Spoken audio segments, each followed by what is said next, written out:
little hearts. Yes. അപ്പോൾ ഇന്ന് നമ്മൾ ചാപ്റ്ററിലെ കാര്യം ഒന്ന് പഠിക്കാൻ പോകുന്നില്ല കേട്ടോ. ഇംഗ്ലീഷിൽ ഇന്ന് മിസ് നിങ്ങൾ ചെറിയൊരു ഗ്രാമർ പാർട്ടാണ് എന്ത് ചെയ്യുന്നത് ഇന്ന് പഠിക്കാൻ പോകുന്നത്. ഓക്കെ, അപ്പോൾ എന്താണെന്ന് നമ്മൾ പഠിക്കാൻ പോകുന്ന ഗ്രാമറിലൊരു ഭാഗം എന്താണ്? നമ്മൾ വേർബ്സ്. ഓക്കെ, ഇവിടെ നിങ്ങൾ കാണുന്നുണ്ടല്ലേ, മിസ് വലിയ വെണ്ടക്ക അക്ഷരത്തിൽ കൊടുത്തിട്ടുണ്ട് വേർബ്സ്. എന്നിട്ട് മിസ് എന്തിട്ടുണ്ട് ഇവിടെ ഐ പുട്ട് ഇൻ ഐഫൺ അല്ലെ, ഒരു ഐഫൺ ഒക്കെ എന്ത് ചെയ്തിട്ടുണ്ട് മിസ് കൊടുത്തിട്ടുണ്ട്. ദെൻ എന്താണ് ഐ ഗേവ് ആക്ഷൻ വേർഡ്സ് അല്ലെ, മിസ് എന്താണ് ആക്ഷൻ വേർഡ്സ് അവിടെ കൊടുത്തിട്ടുണ്ട്. അപ്പൊ ആക്ച്വലി എന്താണ് ശരിക്കും പറഞ്ഞ ഈ വേർബ്സ് അല്ലെ? മിസ് എന്ത് ചെയ്തിട്ടുണ്ട് വേർബ്സ് എന്നതിന് തൊട്ടടുത്ത് തന്നെ മിസ് കൊടുത്തിട്ടുണ്ട് അതിന്റെ അർത്ഥം ആക്ഷൻ വേർഡ്സ് അല്ലെ.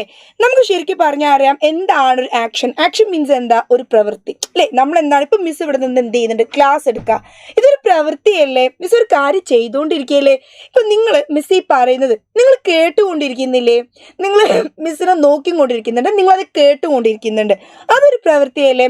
അപ്പൊ നമ്മൾ ഒരു ആക്ഷൻ അല്ലെങ്കിൽ ഒരു പ്രവൃത്തി ചെയ്യുന്ന വാക്കുകൾ അല്ലെങ്കിൽ ഒരു പ്രവൃത്തിനെ സൂചിപ്പിക്കുന്ന വാക്കുകളെയാണ് നമ്മൾ ഇംഗ്ലീഷിൽ എന്ത് പറയാ? വേർബ്സ് എന്ന് പറയാം. ഓക്കെ, ഇവിടെ നോക്കിയാൽ നിങ്ങൾ ലിറ്ററലി നമ്മൾ അതിന്റെ ശരിക്കും മീനിങ് എങ്ങനെ കൊടുക്കാം? A verb is A word that is generally conveys an action. നിങ്ങൾ വലിയ വാചകം ഒന്നും നോക്കിയിട്ട് എന്ത് ചെയ്യണ്ട, ബേജാറാവണ്ട. മിസ് പറഞ്ഞതിന് പൊരുൾ ഇത്രയേ ഉള്ളൂ. എന്താന്ന് വെച്ചാൽ എന്താ, നമ്മൾ ഒരു പ്രവൃത്തി നമ്മൾ അത് എങ്ങനെ ചെയ്യുന്നു, നമ്മൾ ആ ഒരു വർക്ക് ആക്ഷൻ, നമ്മളിപ്പോൾ റൈറ്റിംഗ് മിസ് ഒരു കാര്യം എഴുതിക്കൊണ്ടിരിക്കുക, അതൊരു പ്രവൃത്തിയാണ്. ഇപ്പം നമ്മൾ പാട്ട് കേൾക്കുന്നത് അതൊരു പ്രവൃത്തിയാണ്. നമ്മൾ സ്ഥലത്തേക്ക് നടന്നു പോകുന്നത് ദാറ്റ്സ് എൻ ആക്ഷൻ. അപ്പോൾ ആക്ഷൻ അത് ഒരു പ്രവൃത്തി ചെയ്യുന്ന കാര്യങ്ങൾ നമ്മൾ എന്താ പറയുക? വേർബ്സ് എന്നാണ് പറയാം. ഓക്കെ, അവിടെ എന്തുണ്ട്? ഒരു ആക്ഷൻ നടക്കുന്നുണ്ടെങ്കിൽ we call it as a verb. അതാണ് ഇംഗ്ലീഷിൽ എന്ത് പറയാ? വേർബ് എന്ന് പറഞ്ഞ്. ഇനി എന്ത് ചെയ്യരുത്? വേർബ് എൻ്റെ മക്കള് മറക്കരുത് കേട്ടോ. 3-4 എക്സാമ്പിൾ നമുക്ക് നോക്കാം. ഇവിടെ നിങ്ങൾ നോക്കിയേ, ഇതൊരു ലയനാ അല്ലെ. ലയൻ എന്താ ചെയ്യുന്നത്? ലയൻ അതൊരു സ്ഥലത്ത് ഇങ്ങനെ കോൺസ്റ്റന്റ് ആയിട്ട് നിൽക്കുകയാണ്, ഒന്നും ചെയ്യാണ്ട് എല്ലാം ഒരു തിരക്കിട്ട് നടക്കുന്നുണ്ട് അല്ലേ. അപ്പൊ ഇവിടെ നോക്കി വാക്ക് അല്ലെ. വാക്ക് എന്ന് പറയാൻ എന്താ? നടക്കുക. നമുക്കറിയാലോ, നമ്മൾ നടക്കുക എന്ന് പറയുമ്പോൾ എന്താണ്? അവിടെ ഒരു പ്രവൃത്തി നടക്കുന്നുണ്ട്, ഒരു ആക്ഷൻ നടക്കുന്നില്ലേ അവിടെ. അപ്പൊ അതിന് നമ്മൾ എന്ത് വിളിക്കും? We call it as a verb. Okay, നമ്മളതൊരു വേർബ് എന്ന് വിളിക്കും. ഒരു എക്സാമ്പിൾ നോക്കിയേ, ഇവിടെ ആ കുട്ടി എന്താ ചെയ്യുന്നത്? ഷീസ് റൈഡിങ് എ ബൈസിക്കിൾ അല്ലേ. She's riding a bicycle. Cycle ഓട്ടിക്കൊണ്ടിരിക്കുക. സൈക്കിളിന്റെ മേലെ വെറുതെ ഇങ്ങനെ ചുമ്മാ ഇരിക്കുകയാണോ? അല്ല.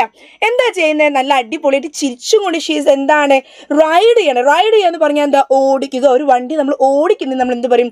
റൈഡ് എന്ന് പറയില്ലേ. ഒരു സംഗതി നമ്മൾ ഓടിക്കുന്നതിന് റൈഡ് എന്ന് പറയും. അപ്പൊ റൈഡ് എന്ന് പറയുന്നത് എന്താണ്? That is N action word. Okay, അപ്പൊ ഇവിടെ നോക്കിയാൽ നിങ്ങൾ ഷീസ് എന്താണ് റൈഡിങ് ദ ബൈസിക്കിൾ. അവിടെ ബൈസിക്കിൾ റൈഡ് ചെയ്തുകൊണ്ടിരിക്കുക. He's riding the bullet. അവൻ ബുള്ളറ്റ് ഓടിച്ചും കൊണ്ടിരിക്കുക. അപ്പൊ ഇവിടെ ഒരു കാര്യം എന്ത് ചെയ്യുന്നുണ്ട്? ഇങ്ങനെ നടക്കുന്നുണ്ട്, ഒരു പ്രോസസ്സ് നടക്കുന്നുണ്ട്. അതിന് നമ്മൾ എന്ത് പറയും? അതിനെ വേർബ് എന്ന് പറയും. ഇനി ഒരു എക്സാമ്പിൾ നോക്കിയേ, സ്വിം എന്നാ മിസ് കൊടുത്തല്ലേ. ഇപ്പൊ നോക്കിയേ, ഈ ബോയ് അനങ്ങുന്നില്ല. അപ്പൊ ഇതൊന്ന് കോൺസെൻട്രേറ്റ് ആയിട്ട് അവിടെ നിൽക്കുകയാണ്. ഇപ്പൊ ഒരു ആക്ഷൻ എന്ത് ചെയ്യുന്നില്ല, ഇവിടെ നടക്കുന്നില്ല, ഒരു പ്രവൃത്തി ഇവിടെ നടക്കുന്നില്ലല്ലോ. പക്ഷേ ഇപ്പൊ എന്ത് ചെയ്യുന്നുണ്ട്? അവൻ സ്വിം നീന്തുന്നുണ്ട് അല്ലെ. ഇപ്പൊ അവിടെ എന്തുണ്ട്? ഒരു പ്രവൃത്തി അവിടെ നടക്കുന്നില്ലേ, ഒരു ആക്ഷൻ അവിടെ നടക്കുന്നില്ലേ, അവനൊരു കാര്യം ചെയ്തുകൊണ്ടിരിക്കുന്നില്ലേ. അപ്പൊ അതെന്തായി? അതൊരു വേർബായി അല്ലേ. അടുത്ത് നോക്കിയേ നിങ്ങള്, ഇപ്പൊ ഈ പെൺകുട്ടി ജസ്റ്റ് മൈക്ക് പിടിച്ചെന്ത് ചെയ്യുന്നുള്ളൂ, ഇങ്ങനെ നിൽക്കുന്നുള്ളൂ അല്ലെ. ഇപ്പൊ നോക്കിയേ നിങ്ങള്, അവിടെ ഒരു കാര്യം ചെയ്യുന്നുണ്ട്, ഷീ സിംഗിങ് അല്ലെ. അപ്പൊ സിംഗ് എന്ന് പറഞ്ഞാൽ എന്താണ്? That is also A verb. അതും എന്താണ്? ഒരു വേർബാണ്. ഇപ്പൊ അവള് പാടുന്നില്ലേ, ഒരു ആക്ഷൻ അവിടെ നടക്കുന്നില്ലേ, ഒരു പ്രവൃത്തി അവിടെ നടക്കുന്നില്ലേ. അപ്പൊ this is also A verb. ഇതും എന്താണ്? വേർബാണ് കേട്ടോ. നെക്സ്റ്റ് വൺ നോക്കിയേ, ഇവിടെ ഈ പട്ട ഇപ്പൊ അനങ്ങുന്നില്ലേ അല്ലെ. ഇപ്പൊ ഒന്ന് അനങ്ങാണ്ട് എന്താണ് നിൽക്കാണ് കേട്ടോ. ഇപ്പൊ ഒന്നും റെഡി ഇല്ലേ. നോക്കിയേ, ഫ്ലൈ എന്നാണ് മിസ് കൊടുത്തത്. ഫ്ലൈ പറഞ്ഞ എന്താ? പറക്കുക അല്ലെ. പറക്കുക നമുക്കറിയാം, ഇറ്റ് ഈസ് എൻ ആക്ഷൻ. ഇപ്പൊ നോക്കിയേ, ഇത് എന്ത് ചെയ്യുന്നുണ്ട്? ഫ്ലൈ ചെയ്യുന്നില്ലേ, പറക്കുന്നില്ലേ. അപ്പൊ ഇവിടെ നോക്കുക നിങ്ങൾ, എന്താണ് ആക്ഷൻ വേർഡ് അല്ലെങ്കിൽ വേർബ് എന്നുള്ളത് നിങ്ങൾ പഠിച്ചില്ലേ. നമ്മൾ എന്താണ് ഒരു കാര്യം നമ്മൾ ചെയ്യുന്ന സമയത്ത് അവിടെ ഒരു പ്രവൃത്തി നടക്കുന്നുണ്ടെങ്കിൽ, ഒരു ആക്ഷൻ അവിടെ നടക്കുന്നുണ്ടെങ്കിൽ we call that as a verb. അതിന് നമ്മൾ എന്ത് വിളിക്കാം? വേർബ് എന്ന് വിളിക്കാം. അപ്പൊ മനസ്സിലായില്ലേ? വേർബ് പഠിച്ചില്ലേ. ഇനി ഇതേപോലെ നമുക്ക് നൗണും ഒബ്ജക്റ്റും ഒക്കെ പഠിക്കണ്ടേ.